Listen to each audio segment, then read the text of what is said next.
Welcome. This is the official podcast of the M Network, where we talk about breaking news and things of that nature with regard to marketing, public relations, branding, and what have you. Today, the big story, obviously, is breaking news: the plane crash in Washington, D.C. over Reagan Airport. A military helicopter collides. But Lisa, this is your bailiwick. So press conferences, crisis management, all of that stuff. What did you see?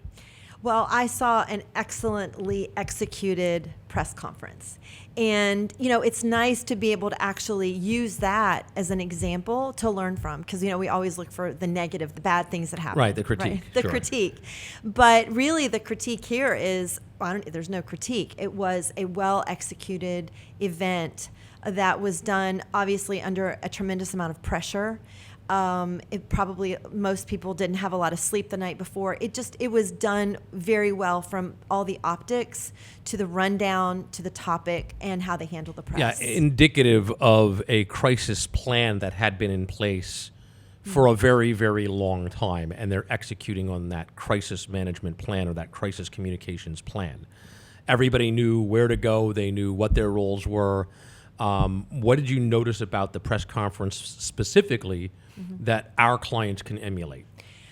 Well, I think what I noticed was what probably most people would not see, and that is what happened before they came out in front of the cameras. And in fact, one of the speakers indicated and mentioned that the group had been meeting for an hour to an hour and a half prior to that moment where they came out. And so what I think we didn't see is a show producer, a show rundown producer, who was probably in charge with the mayor of getting everyone in order. Everyone knew when they were speaking, and it was very clear. It was pre-planned to the degree that they could. And I think that also helped with who was saying what and what their topic was. So there was no repetitiveness or little repetitiveness, and each person stayed within their area of expertise, which I think made for a press conference that kept building. We got facts, and then the facts built on top of facts, so it wasn't just repetitive information, but we were getting new information, which made it feel like a fulfilling experience for the watcher and probably for the media as well. Yeah, so the mayor really acted as the MC, if you will, when you say the handler. She did. She gave the overview of here's what's going on, here's what happened, and then she brought in expert after expert after expert, and all of the experts stayed in their lane. Yeah. Well, I thought was interesting is that, the mayor knew all the information was going to be presented, right? They'd all gone through that. And we've all seen situations where the handler or the first person who speaks basically steals the thunder of everyone else. Yep. She didn't do that at all. She played the role of, making sure the right person was answering questions.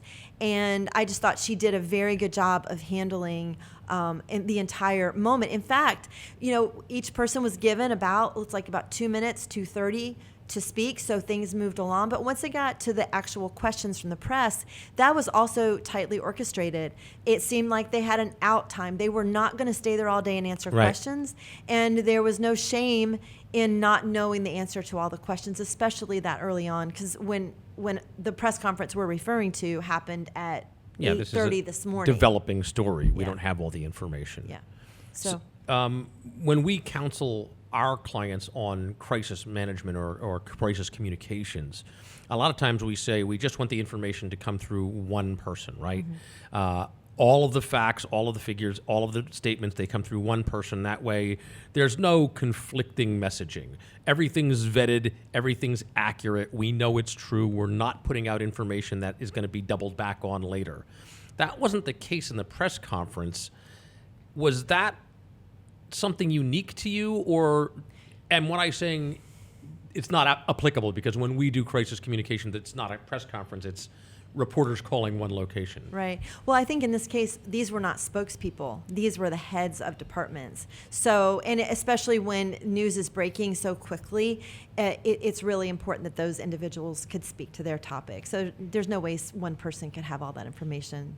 Now, we've worked with quickly. municipalities before, and we've worked through some crisis communication stuff, and we have a bunch of clients, and we know that when you get all of those very, very smart people in the room who are also very, very powerful, egos are a thing to be sort of reckoned with. How did they do today managing everybody's ego?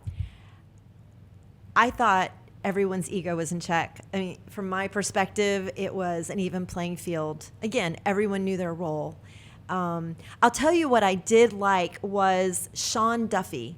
I thought he was one of the strongest spokespeople, and I thought the weakest was the president of American Airlines, Robert Issam, because he, clearly this was a devastating blow for their company. Absolutely. But he was just reading from a script as though, and we know he's on TV interviews and he does public speaking. So I didn't understand why we didn't see a little bit more what felt heartfelt versus a written statement. Oh, I know why. Why? He was lawyered up. The lawyers said, and you're going on TV? Okay, you say that, don't say anything other than that. That's all you're ever going to say. We'll tell you what to say next. I think probably if you're American Airlines, they have a much greater liability than any government entity does. And so I think that was definitely a sign that the lawyers stepped in and said, and don't say anything other than this. And in a situation like that, obviously following a lawyer's lead is really important, but you can also deliver it differently. And again, I don't want to be too critical because it was a very difficult situation. Yeah. But what I liked about Sean Duffy is even when he wasn't speaking, he was standing next to the mayor. And oftentimes in press conferences, everyone sort of just looks forward, completely faces are very stoic. And we all understand why that's done. But what he was doing that I've really not seen before is he was actually looking at the mayor. And even though she wasn't looking at him, it felt like he was listening to what she was saying, that he was a part of it, and which meant it warmed him up in a very difficult situation. So I really liked that, and that would be something I would want to counsel clients on as well. But I do think that there's a couple takeaways, and that is one, when you're doing a crisis plan, you need to make sure who would be that person at the table who's helping produce it, right? And the stakes are high and everyone's exhausted and tired. Who can handle the pressure? Who doesn't need to know the answers to any of the questions, but can arrange the speakers in such a way to say, you're the MC, you're going to do the overview, and then we're going to let this person, you speak about this, you speak about this, you speak about this. Right. So exactly. Identify your producer. That's exactly. That's a really good ahead takeaway. Of time. And whether it's someone on staff or it's someone you bring in or your agency. That's right. And the other is not to let the pressure of the media waiting cause you to rush the planning or rush the rundown or whatever. I mean, everyone needs to talk it through. Yes, obviously not all day. There's a time frame that you're working on, but everyone, even today, they knew where to stand. Yep. So they had even rehearsed that. So there was a lot that went into that, and it was a really good example of how to handle a situation like that. Yeah, I would even add to that the media is never your target audience. The media is the vehicle through which you speak to your target audience. So you should never be pressured by them. Mm-hmm. Remember, always keep your target audience in mind and what they want to hear, what you need to say to them. The media is just the vehicle to do that. Yeah, agreed.